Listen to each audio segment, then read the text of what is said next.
Hey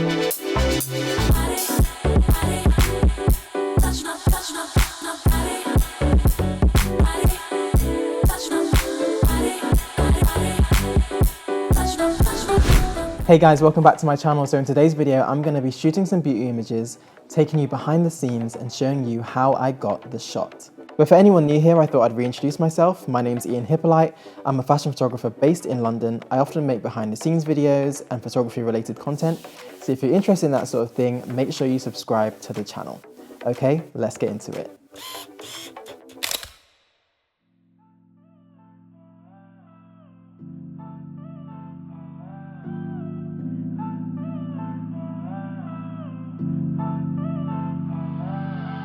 So for this shoot, I really just wanted to get into the studio, play around with lighting, and capture some portraits and beauty images. But I also had a new camera to try out. So if you follow me for a while, you know I always shoot with a Canon 5D Mark IV. I've used it since 2018, it served me well. But Canon actually got in touch recently and sent me over their flagship mirrorless camera, the R5, as well as a couple of lenses for me to try out on loan. So I'm going to be using those in today's video.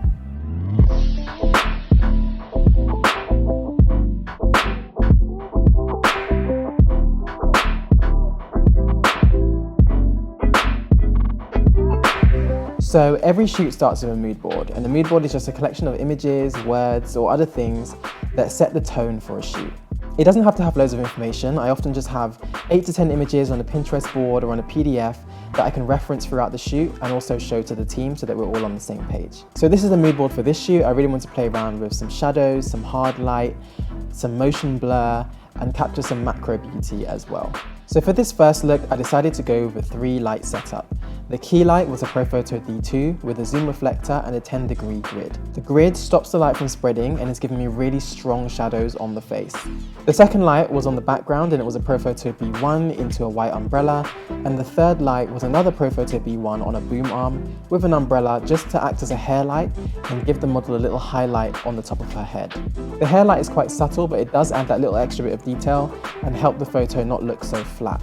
I love working with hard and contrasty light in my photography, but it does pose a problem when shooting portraits or beauty work. Hard light creates strong shadows, which emphasizes texture, so you might find that you have to do a little bit more retouching than you would if you're using softboxes or umbrellas. So for these shots, I used the 100mm macro lens from Canon, and I was shooting at f8, and my shutter speed was 0.8 seconds. The reason why my shutter speed is so low is because I wanted to add a little bit of motion blur to the images and also capture some light streaks.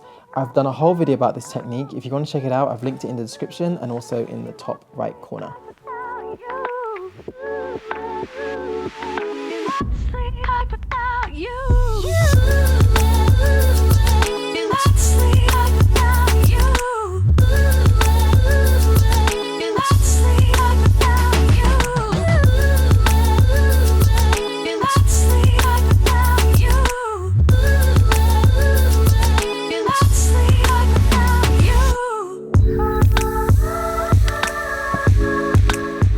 So for this next look, we decided to get a bit darker with the makeup and go for bleached brows and a smoky eye. It's really important when you're working on a beauty shoot to collaborate with your makeup artist and find out what kind of look they're doing and how best to capture those details. As the focus was on the eyes, I decided to change up the lighting and go for something that's really going to emphasize that eye makeup that Troy created. So I decided to use a D2 with a spot projector. The spot projector is a modifier that uses a lens and interchangeable gobos to project patterns. It comes with a range of patterns and shapes, and it's a pretty cool modifier to use. I've linked it below if you want to check it out. I decided to just project a straight line and create a slit of light going down one side of her face. I also used another D2 coming from the same direction at low power just to fill in those shadows a little bit, and then I used a B1 on the back at higher power to give me a nice clean white background. As I'm shooting, I'm tethering it to Capture One and making sure I've got all the details and everything is in focus. One of my favorite things about the R5 is the autofocus. It's got like an eye tracking system and it was pretty accurate. It nailed it almost every time and I was really impressed. The 100mm macro lens is super sharp and allows me to get really close and capture close-ups of just the eye or just the lip without having to crop in. But even further than that, the R5 at 45 megapixels is much higher than my 5D Mark IV, which allows me to crop in even further if I want to.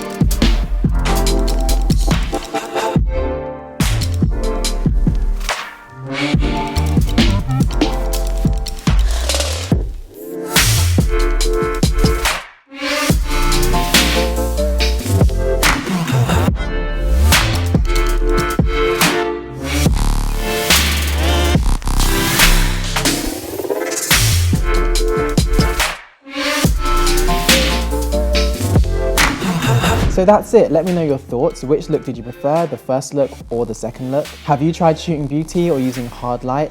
Let me know in the comments down below. If you want to see more of my work, make sure you follow me on Instagram @IanHippo and subscribe to the channel for more videos like this. That's all, I'll see you in the next one. Bye.